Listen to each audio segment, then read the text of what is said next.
Assalamu alaikum урматтуу достор. Сиздер менен кайрадан Китептүү каналы.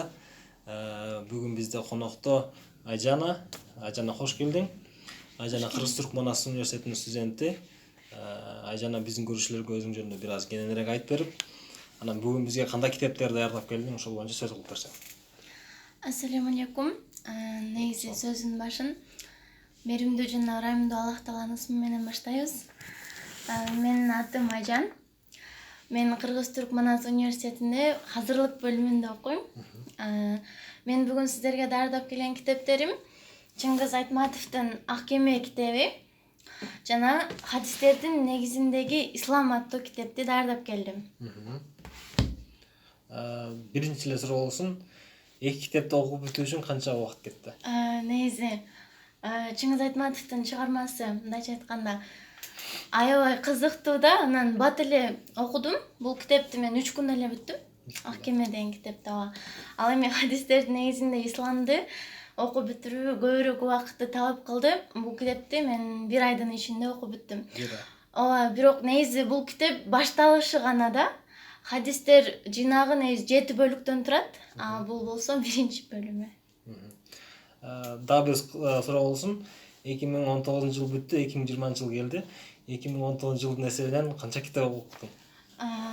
Негизи 2019 жылдын эсебинен 10го жакын китеп окудум десем жаңылышпайм. Себеби 2019 жылы эми башталышында биз мектеп окуучусу болчубуз. Анан мектепте окуп жүргөндө көп китеп окучубуз да, убактыбыз көп болчу. Анан каникул учурунда да окудук. Манаска тапшыргандан кийин дагы окуп баштадык. Кудайга шүгүр. Ошол. Анда эмесе китептерден баштай берели. Биринчи менин оюмча Чыңгыз Айтматовдон баштасак. Өзүң айткандай Ак кеме чыгармасы бул баарыбызга белгилүү чыгарма. Анан мисалы үчүн бере турган суроом, Ак кемени ар ким ар кандай түшүнөт да. Көп адам окуган, анан сенин түшүнүгүң боюнча кандай таасирлер калтырды сага? Негизи биринчи биз Ак кеме жөнүндө мен мектепте окуп жүргөндө окуганбыз да, адабият сабагынанчы. Анан анда мындай кыска берилет го мектеп программасында. Бир аз гана окуп жакшы түшүнгөн эмес экенмин чынында. Кийин былтыр 2019 жылы толук окуп чыктым ушул китепти. Анан аябай башкача сезимдер пайда болду да. Бул китепте ошол кыргыз элинин эң негизгиси ошол мурунку када салты, ыйык тутканчы буга эне жомогу негизги чыгарманын борбору десем жаңылышпайм. Себеби ошол буга эне туурасында айтылат да, кыргыз элинин тарыхы жөнүндө, кыргыз эли кандай жаралганы жөнүндө айтылат бул чыгармадачы. Анан кээ бирлер сиз айткандай ар кимдин ою ар кандай. Бул чыгарма чыкканда негизи чынында башында аябай терс көрүнүштөр, терс ой пикирлер көп болгон экен да. Эмне үчүн кичинекей баланы мындай кайгылуу трагедиялуу кылып аяктатып койгон дегенчи. Менин оюмча бул ал баланын көңүлү ушунчалык таза болгон да. Ошол чыгармадагы мындайча айтканда кайгылуу ушундай мерездикти, анан аманатка кыянаттык кылгандыкты көтөрө алган эмес ал баланын жүрөгүчү. Ошон үчүн ал абийирдүү болуп, таза болуп кеткен деген ойдо түшүнгөнмүн чыгарманы. Айжан, айтсаң, анан менде бир суроо бар да, ошо бул суроону көптөн бери ойлонуп жүрөм да. Ошо чыгармага жана момунчал бар да. Анан бир тарабынан караганда момунчал аябай момун, эч кимге жамандыгы жок да. Анан бир тарабынан кээ бир баягындай критиктер айтат, негизи ката момунчал да дейт да. Момунчалдын кылганы туура эмес дейт. Себеби ал момунчал кемпирдин айтканына деле макул, Орозкулдун айтканына деле макул, башканын айтканына деле баарына макул да. Баарына макул. Анан балким эми баягы карыган адам болгондуктан дагы Нургазыга баягы көңүл бурат, бирок анчалык көңүл бура албайт да балкимчи. Анан момунчалды ошентип баягы критикалагандардын мындай оюнда ушундай да. Ал өтө эле момун, баардыгына макул боло берет, баардыгына макул болгон бул туура эмес дейт да. Бул боюнча сенин оюң кандай?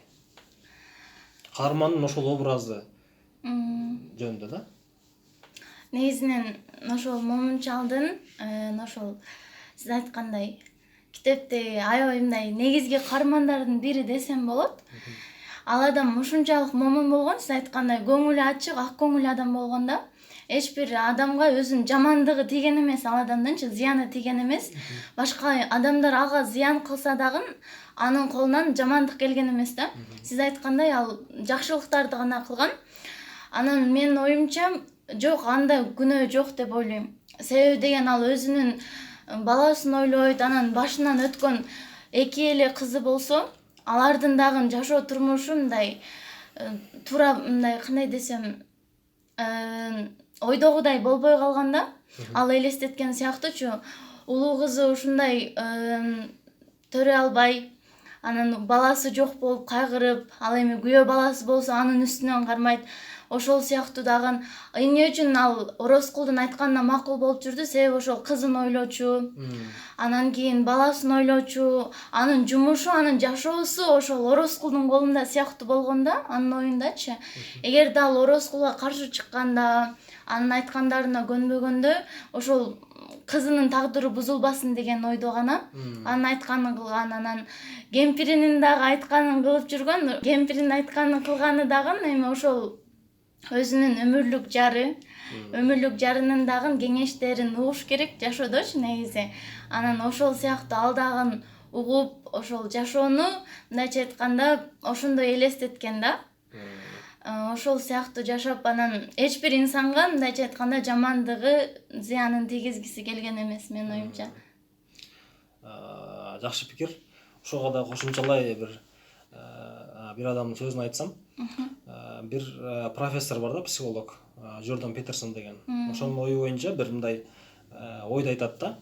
Мисалы үчүн дейт, коён дейт. Коён бул эч кимге жамандыгы жок жаныбар дейт. Бирок ошол учурда дейт, коёндун бирөөгө жамандыгы бар жаныбар болуу анын колунан келбейт дейт. Ооба. Коён кандай коён болбосун, ал мисалы жаман коён боло албайт экен да. Себеби анын табияты ошондой экен да. Ооба. Анын ою боюнча мындай да. Адам дейт, чыныгы качан жакшы адам болот дейт.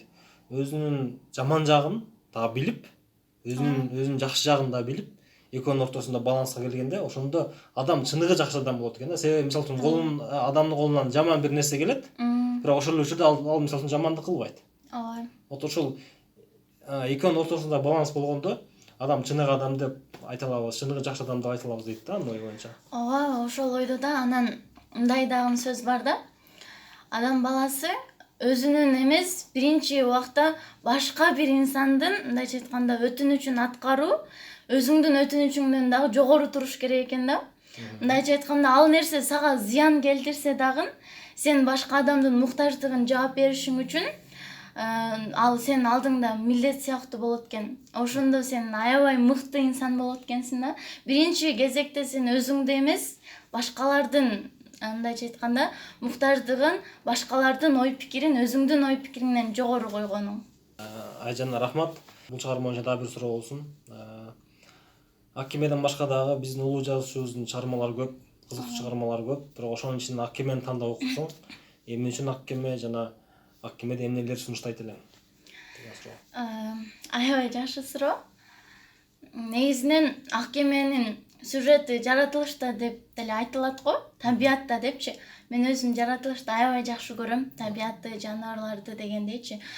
Анан ошол Аккеменин эмне үчүн башкаларга сунуштайм? Себеби бул жерде азыркы глобальная проблема айтылат да. Ошол кызыл китепке кирген жаныбарлар, анан биздин жаратылышыбызды коргошубуз керек, сакташыбыз керек. Ал эми кээ бир адамдар бар, ошол кызыл китепке алынган жаныбарларды дагы атып, мындайча айтканда, ошондон акча табышат, пайда кылышат. Ал деген туура эмес. Жаратылышты коргоо керек, жаратылышты сактоо керек. Ошол токойлорубуз, биз ошол токойлордун эсебинен таза аба менен дем алып жатабыз дегендей.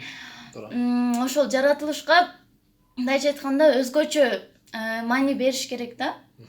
Мен ошон үчүн сиздерге сунуштамакмын. Бул аябай кызыктуу, аябай сонун чыгарма. Негизи башында окуп көрбөгөн же болбосо бир аз гана түшүнүгү бар адамга бул жетишсиз деп ойлойм. Бул китепти сөзсүз толугун окуп чыгыш керек. Ошондо түшүнүшөт го деген ой.